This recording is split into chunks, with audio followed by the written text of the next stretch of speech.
Right. You got it to work. Excellent. Excellent. Yeah. It works. Okay, Barry, can I hand over to you? Okay, thank you, Wendy, for that. And welcome to everybody, and particularly welcome to those who are listening from abroad or it's your first time here. So welcome, and I hope you enjoy it. I'm sure you will.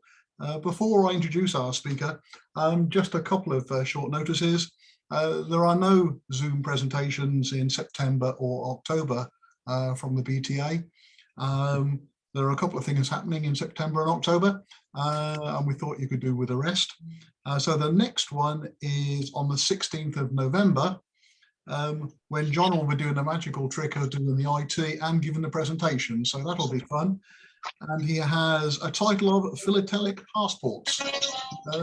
So I'm not sure exactly what that's about, but I'm looking forward to that already. Hi. And on 16th and 18th of September, it's the Oxford weekend. If you would like to come to that, even as a day visitor, and I'm sure Anne, who on my screen is in the bottom right-hand corner, would love to hear from you. That's just in a few weeks' time, so we're all looking forward to that. Yeah.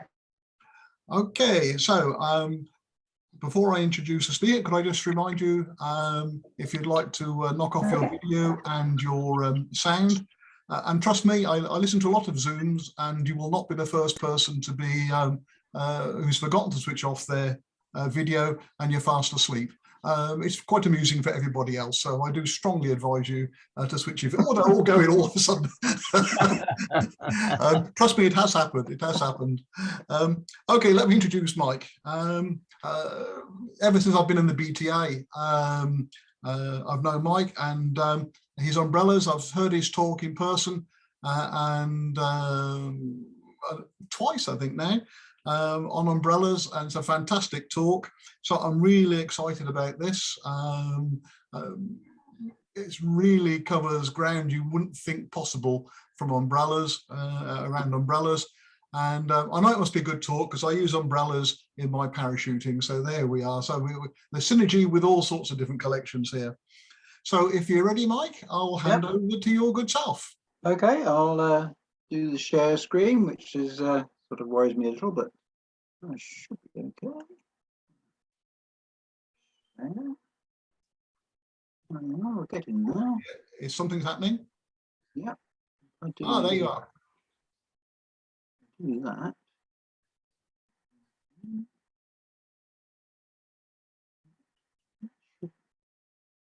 Yeah. Sounds good. That's it. Yeah. Okay, I think that's it now. Yep. That's it. That's it. Yep. I think we're ready to go. Okay. Okay. That's the difficult bit, the sharing. I'm pleased that's gone all right. So thank you very much for inviting me to give this display. And before I start, I would just like to record the help and support that I received from the late Mary Ann Owens, which we mentioned earlier. She was a major figure in thematic collecting and exhibiting in the USA, and the only other person that I know of to collect on this theme. I live in hope, but nobody else seems to be excited by umbrellas. So why umbrellas and parasols? In my work in the British Patent Office about 30 years ago, I had to get up to speed on the technology of manufacturing umbrellas and parasols. I looked at books to help, but they weren't very useful at all. Most of the published patents are in fact the main source of information on this technology. However, I did find an authoritative book covering just about everything else on their history, significance and more, which I found fascinating, and the start of a new thematic collection soon followed and is still continuing to develop.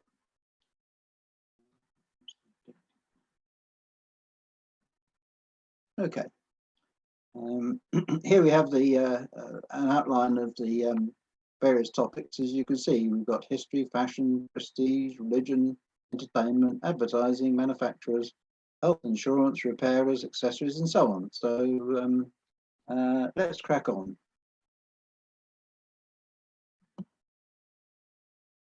So I'll start off with a few everyday umbrellas. The top one is an early undivided postcard in colour, Germany 1900, which is quite attractive.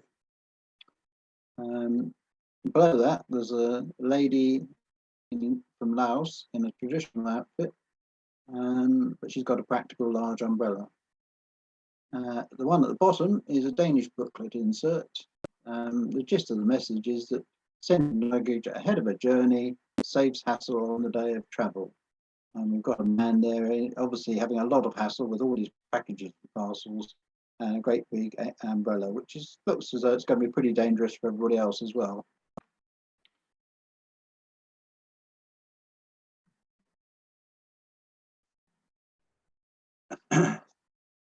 This one is all about postmen and umbrellas. So there's that United States stamp, and that also appears on a postmark for the Amarillo Post Office Centennial.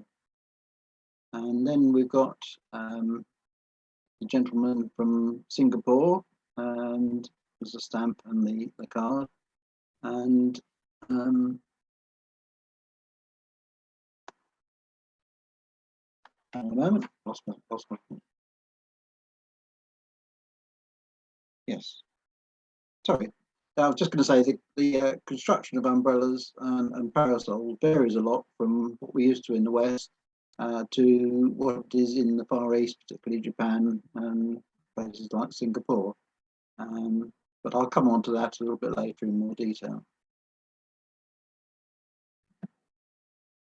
So some more everyday parasols. Often they occur on stamps that are publicising tourism. So we've got a number of those. There's a booklet in the Isle of Man, I think. And then a postmark from Prestwick. And there are quite a number of British seaside places that have got attractive slogan postmarks.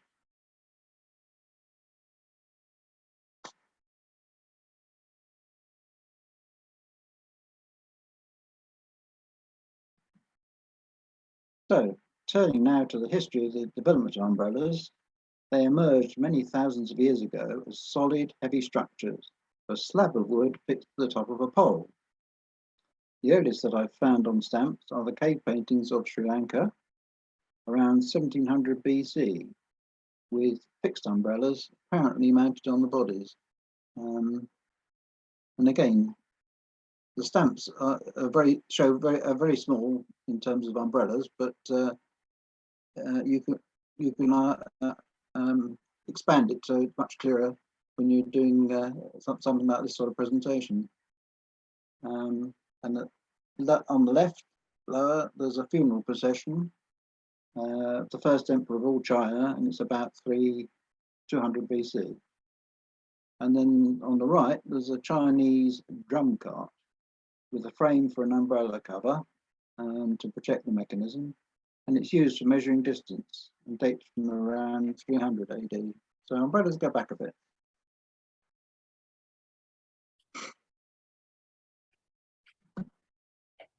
Some more early history with postcards of the king of Assyria around 8th century BC. And he's got a fixed tasseled umbrella held over him by a servant. And thus it's a symbol of his importance. And this crops up quite a lot. The second one is illustrates a Roman floor mosaic. And it shows a scantily clad lady whose colleague is holding a fixed umbrella. Dubbed the Bikini Girls, there are a number of explanations for their presence, none of which are very complimentary, as you might imagine.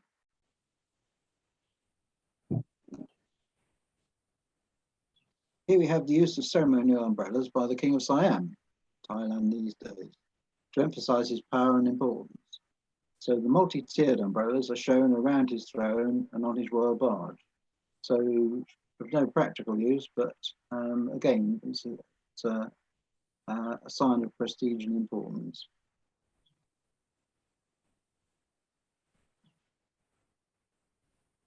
In further symbols of power, we got a postcard from the early 20th century, which shows a senior mandarin in Indochina, now northern Vietnam, flanked by large decorative umbrellas held aloft by his servants. And below we've got a card from a similar period. These are a lot of chiefs in a procession in Nigeria. And the most important one has the largest, most impressive umbrella.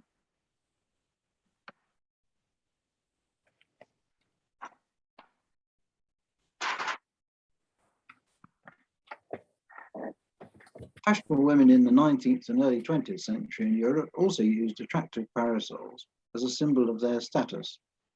Some of the parasols also protected them from the sun, but others were too small to do so, so they just emphasized their social status.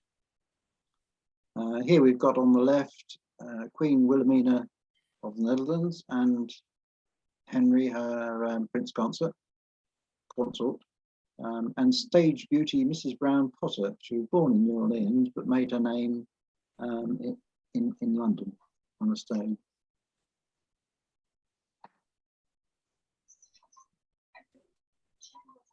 Umbrellas are also important in religion. In the Catholic Church, they're termed pavilions and are part of the symbols of the basilicas, as on this entire of 1832, where it occurs in the cachet of the community of Castelfidardo. They also occur in the symbols of the cardinal in charge in the Sedi Piccanti period between popes. The trade card on the left confused me at first, combining a picture of a saint and people selling umbrellas from an outdoor stall. It turns out that Saint Medard is the patron saint of umbrella manufacturers in France, and he has similar legends about him to those around our Swithin.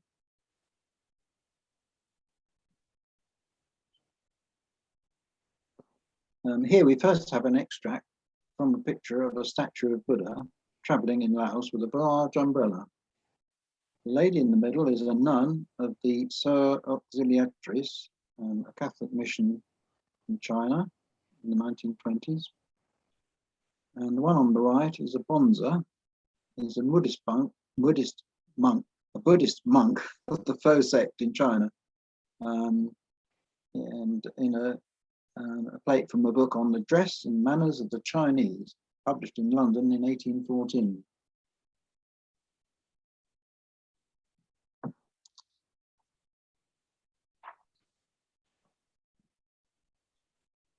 The next few slides show paintings that reflect the fashions of the time. Here we have 3 paintings where the titles refer to this. So we've got El Quitasol at the top left by Goya, Les Parapluies by Renoir below, and Femme à l'Ombrelle by Boudin on the lower right.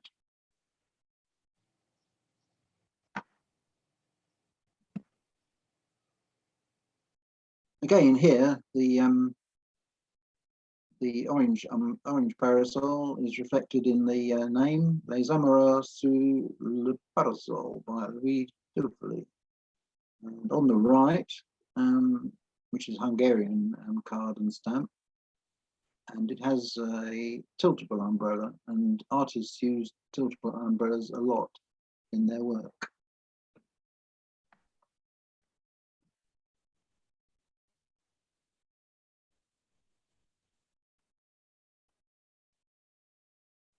So traditional Japanese parasols and umbrellas are important features in many of their paintings. The construction of these brollies is very different from the umbrellas we're used to in the West. They have numerous ribs and stretchers, they're made of wood, and the canopies are made of strong waxed paper that is sometimes painted with attractive designs before a lacquer is applied. I've got some that I bought in Japan about 20 or 30 years ago, and they still smell of the lacquer, so it's quite amazing. They're surprisingly sturdy in all weathers and are still used regularly, especially outside of the main cities. So here we have a lovely stamp in the top image by the artist Kyoga, The lower image is a painting by the artist Hokusai. He was famous for his evocative great wave. He obviously has a very wry sense of humour, as the painting here is entitled Shinyan Kibishi in summer. And you can see that these parasols do work in bad weather.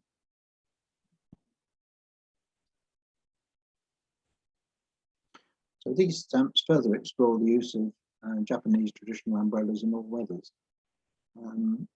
So at the top we've got people in snow, and on the right is just entitled Blizzard. The ones below, the weather's a bit better.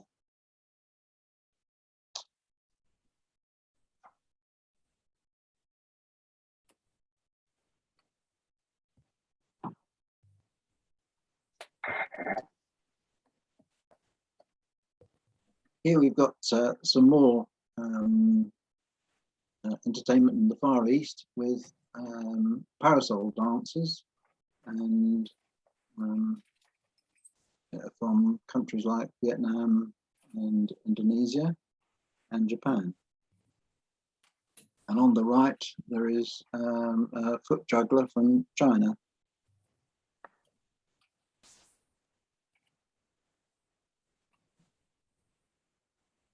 Here we have the postcard for the Evil Umbrella Corporation, which is in Resident Evil, a video game from Japan.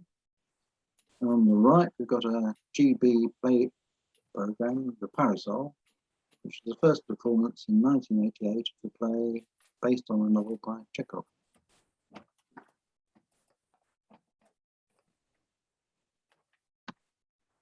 Sing in the Rain. This was a popular musical in the 1950s, starring Gene Kelly, and we've got a stamp in the middle, which from a miniature sheet from Niger. And this musical was revived in London in 2012.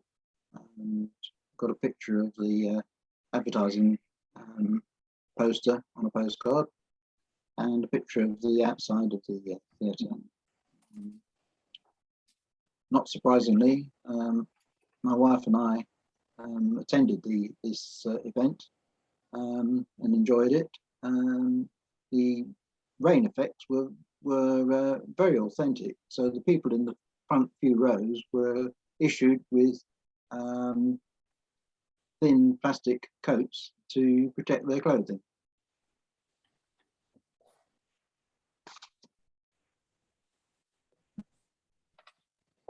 So moving on to a couple of humorous items. As we know, Rowland Hill's innovations to improve the postal system and heavily expand the use of the system by providing a prepaid penny post, he provided two options, the penny black and the prepaid stationery items designed by William Mulready. So a used example is shown on the left. However, because of the very fussy and cluttered design, they were very unpopular, and many caricatures lampooning the design soon appeared. So I was quite pleased to find the one at the top, which is on the theme of fishing.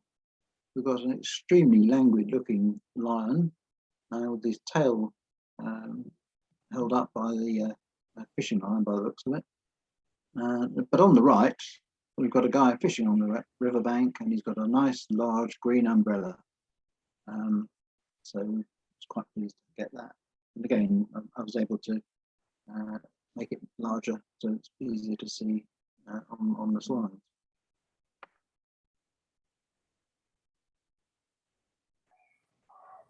So a little more humour. The jolly let a smile be your umbrella. Below that, there's a guy on roller skates, and he's being blown along with the wind behind him, and he's got his umbrella that takes him along. And you've got the little note at the bottom: if nothing happens, I'll blow in soon. And then the rather strange one on the left, which is a US card. And again, it's undivided back. And got this chap with the baby. And he says, I have an easy job. I'm not quite sure about that because he's got a screaming child underneath the top supported umbrella.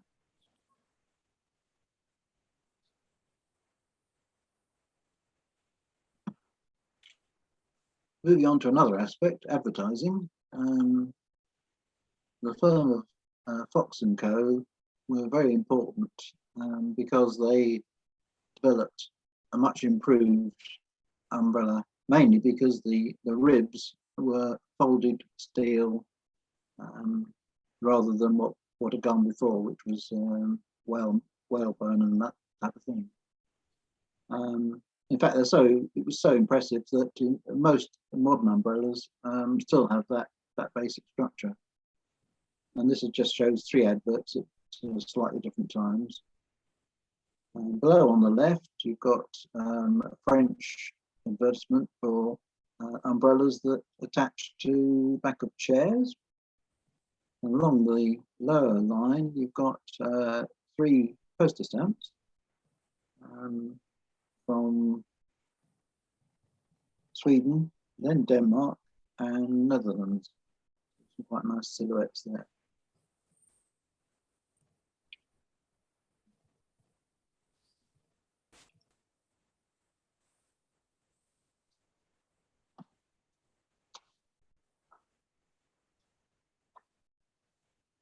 So turning now to umbrellas as symbols of protection, they crop up in health-related activities quite a lot. So at the top we've got molten iodized salt and their rather famous image of a little girl with an umbrella holding a salt pot, and it usually has the famous note, when it rains it pours, which is quite impressive. We've got a couple of others there from El Salvador, and then there's New Zealand, Mauritius and Algeria. At the bottom you've got parasol sunscreen, Australia meter mark 1963. So all using umbrellas to emphasize the protection provided by their medication or whatever.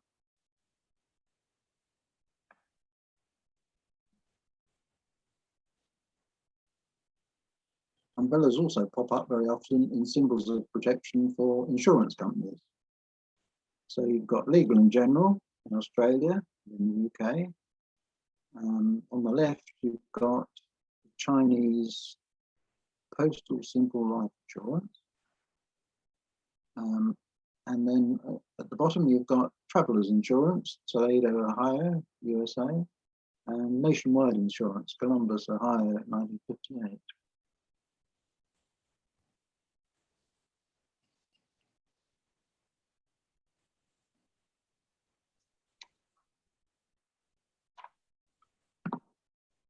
This trade card I quite like, and I hope you all like it as well.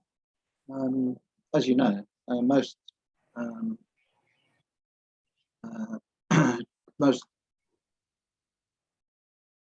most trade cards are, of course, a rectangular design, which are quite handy to just have to contact people. However, this is folded in half. 2 halves are identical on the outside. On the inside, they have details of the products that this firm are manufacturing. So the card itself is in the shape of an umbrella. You've got the rather fun trademark of a guy with an umbrella, and then the slogan at the bottom: standard umbrellas, stand all weathers. So I saw that. I've never seen one like it before or since. So fortunately, nobody else was interested in it on eBay, so that was quite handy. So there's quite a lot of material related to umbrella manufacturers.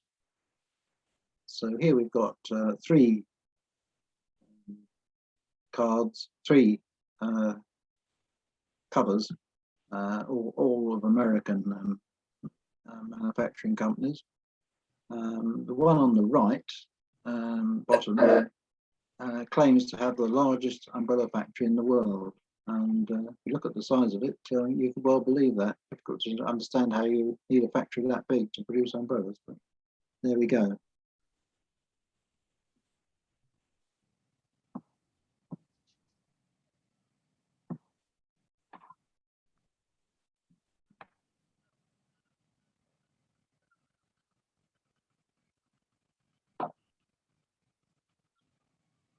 So we've got some further pictorial covers here. The top one is from Burma, a duck brand, and they sell umbrellas and soap, which is an unusual combination. Lower right is a German cover, and the trademark is also repeated in the meter mark. On the left is a much older cover, and it's commemorates the centennial Philadelphia exhibition, and also mentions their patent. And I've extracted a piece from their patent. Again, not very exciting, but it's all about how you join the runners, how you join the stretchers to the runner that goes up and down the central stick. As I say, the technology is not wildly interesting, so I'll pass on quickly.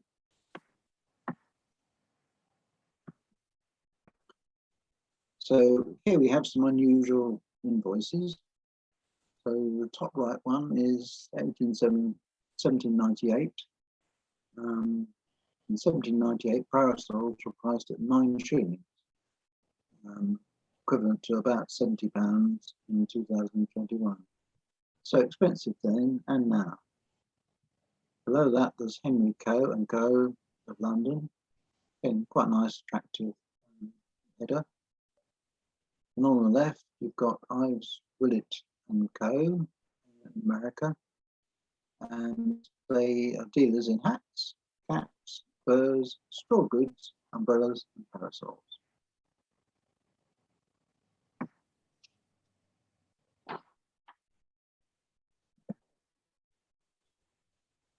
Here's quite a large, attractive trade card for Smith's Umbrellas and Canes, cheapest and best, circa around about 1899. They're located in New York. They also offer repairing and recovering from 10 cents upwards. $195 for a high quality umbrella in 1890 was about $60 today, so still expensive again. They also mention extra fine silk umbrellas at 1890 prices of up to $50. So that would be about 1,500 today. So that's quite a pricey umbrella.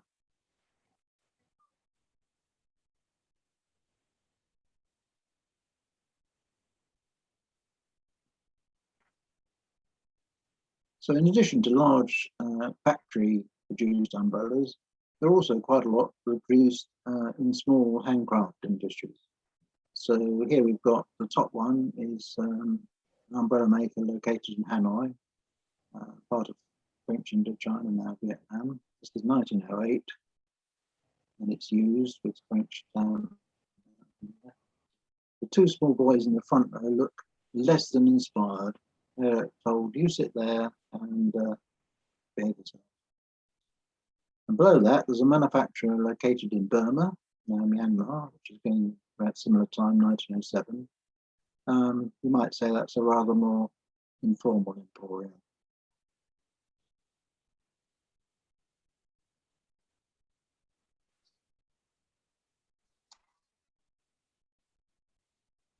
This slide shows you some handcrafting techniques from a variety of countries out in the East. and quite a nice Liebig card there. I quite like Liebig cards. They're attractively produced, and quite a lot got umbrellas on, so that's nice. So we've got Ethiopia, Japan, China, and Northern Thailand.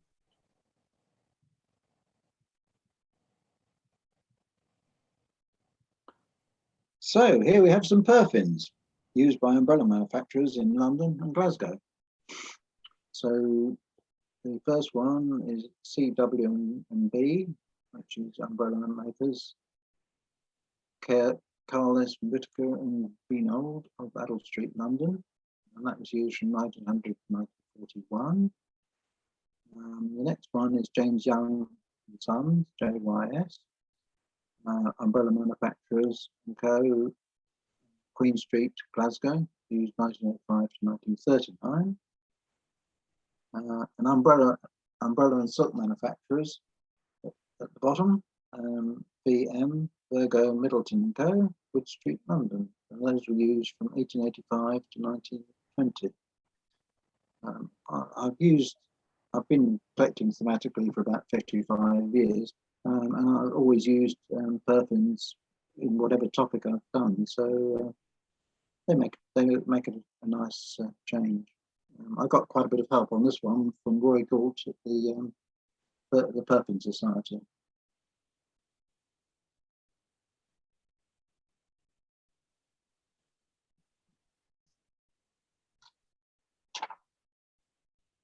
So moving on to some accessories.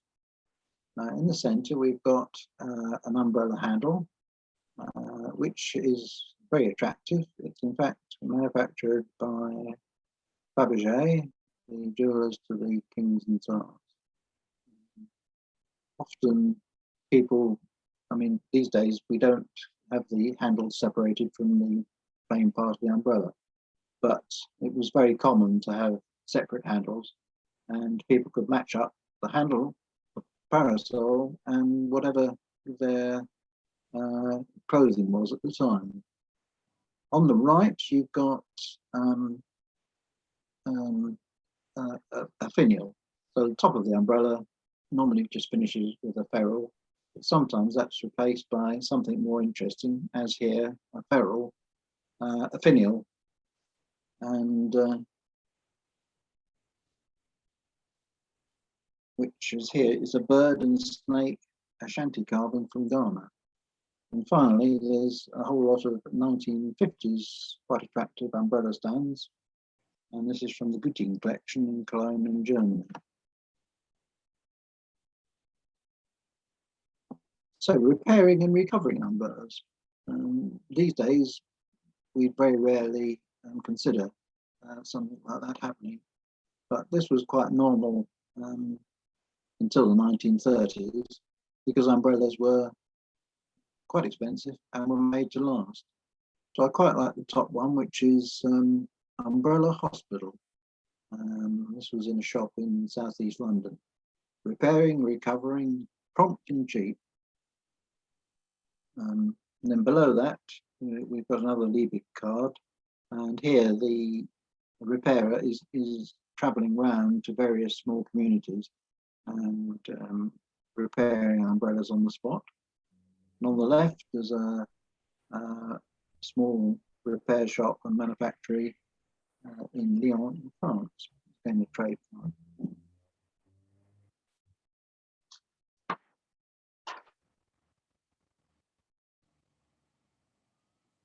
Very large umbrellas crop up in a variety of exhibitions. So the first one is part of the Swedish contribution to the Paris exposition in 1900. It's quite big because it's 100 meters high and has a diameter of 140 meters. Below that is an art installation and exhibition. So the artists Christa and Jean-Claude set up 3,100 large fixed umbrellas, and the height of those were about 20 feet and diameter 28 feet, in California and in Japan. There were yellow ones in America and blue ones in Japan. And they were a popular tourist attraction in 1990. but they were quickly removed when one fell and killed a visitor. Whoops.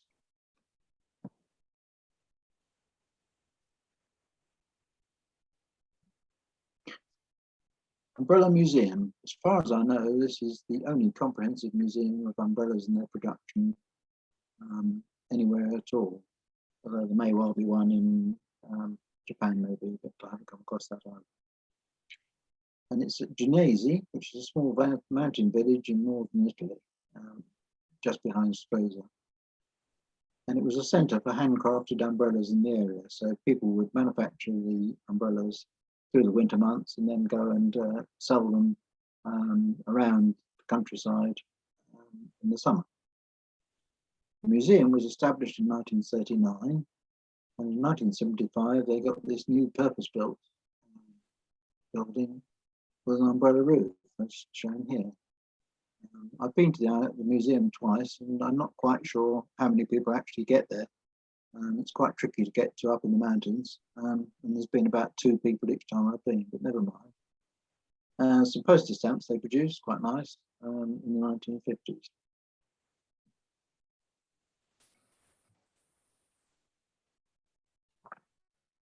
So I'm finishing with a few miscellaneous items, some of them of a rather lighter, more humorous nature. So the first one is about parasol monoplane. There was a very successful small fighter aircraft in the First World War. As you can see in the postcard at the top left, it was called the parasol monoplane because it had some supports above and below the wing. I've never been quite sure whether they actually provided much support or whether it was just a reassurance because people had previously been used to biplanes and probably weren't quite trusting the monoplane. Anyway, it was very successful. There's a postmark, GB postmark below.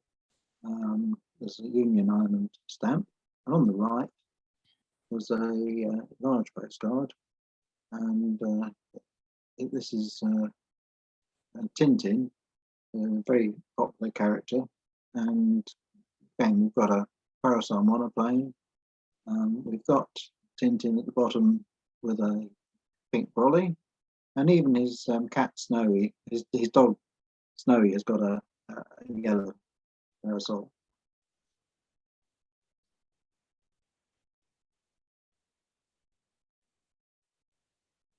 Another area is money. So at the top we've got a couple of pieces of money, paper money. So they were produced because of a shortage of coins in Germany and Austria due to their World War WW1 war effort. They were termed not geld and were locally produced. They were short-term paper substitutes. And some featured umbrella images. And below that, we've got Spanish banknote, 100 pesetas, and classic pose, the lady with the parasol and an open book. Not sure of the artist there, I haven't managed to track that down, but it could be Becker.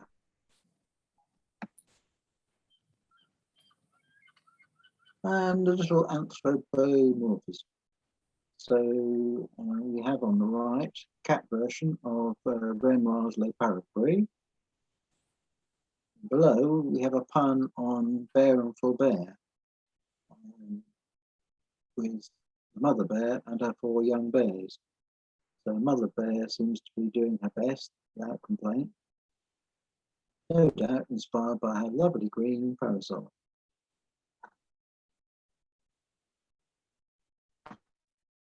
Statistics.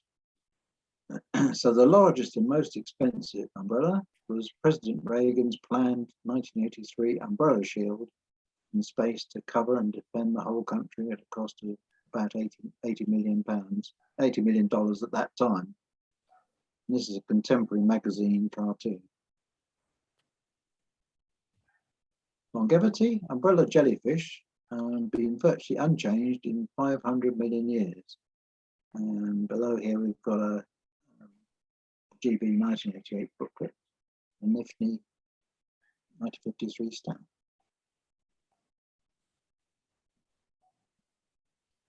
A little more humour on the left. This is a German card, and the dog has got a nice umbrella, and the owner has given up his umbrella for the dog.